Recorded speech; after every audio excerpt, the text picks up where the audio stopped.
Yeah, no doubt. I think everyone knows Nick as a player really well, and what he's done out through his career, and obviously the intangibles and the quality person and leader that he is. So I'm really looking forward to learning from him and leaning on him, and obviously what he brings on the ice as well. So nice to have another Sudbury boy join me here. So we're excited. Obviously, got to wait a number of days, but obviously really bolsters our group up front. Thank you.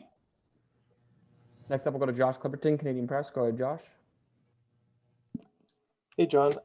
When Nick was talking to us last night, he talked about how he noticed that your team maybe learned something about itself from the series against Columbus last year and what it takes. I'm wondering what you guys learned from that, playing against a team led by Nick Foligno.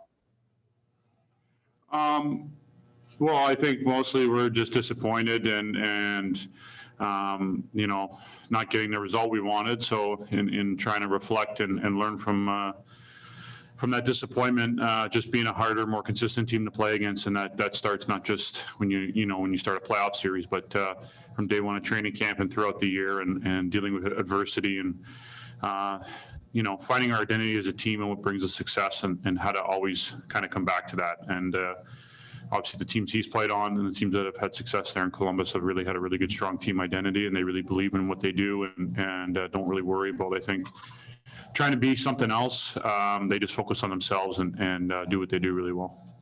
I think just the way he plays hard. I mean, he's a big man. He's good in the corners. He's good, with the puck. So, I think he's just a really well-rounded player.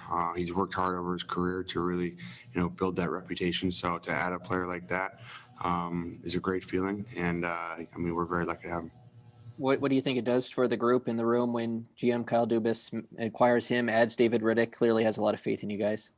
Yeah, I think it speaks volumes. But, as players, we have to take that as a, big responsibility. I think if you look at the group we have and, the results we've had this year, I think that, there's an opportunity for us to play some good hockey here. And I think that the players know that. And, it's go time now. We got to start working and, get the process down here before playoffs.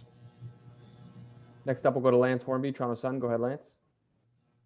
Morgan, leadership comes in many ways. You don't necessarily need a letter, but you have 4 former captains now, and Nick, Jason, Joe, and John.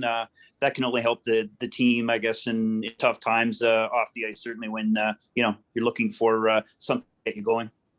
Yeah, I think so. I think when you add pieces like that, it just makes everyone feel great about it. Obviously, Joe, he's been doing it for a long time. Jason as well. I think that there's lots of guys in our room, who would be leaders on each team around the league. So, we're very fortunate to have guys in here that like to win, like to play hard, that are good quality people. So I think that's an important aspect of what we have going on here.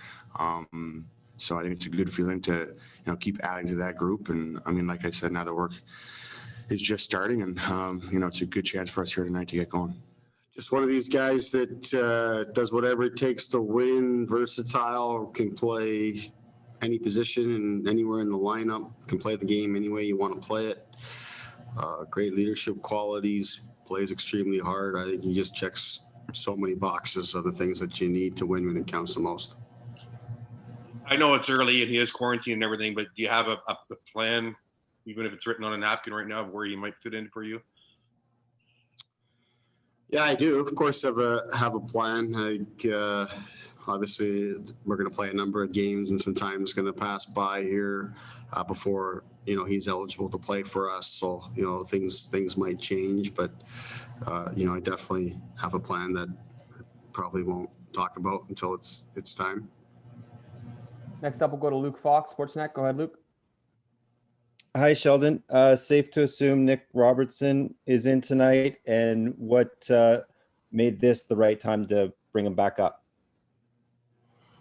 Nick is in tonight, and I think it's just as simple as Nylander being out, given us an opportunity to look at some different things. Obviously, we got Barabanov in for a couple, and now we'll give Nick his opportunity. And just on the David Riddick acquisition, do you anticipate that he might be available to start as early as tomorrow? He will be available, is my understanding of it. The trade happened late last night, so I've yet to speak with him myself. I plan on doing that here probably once I get finished with this, and just kind of see where he's at. But yeah, he'll be in Toronto tomorrow.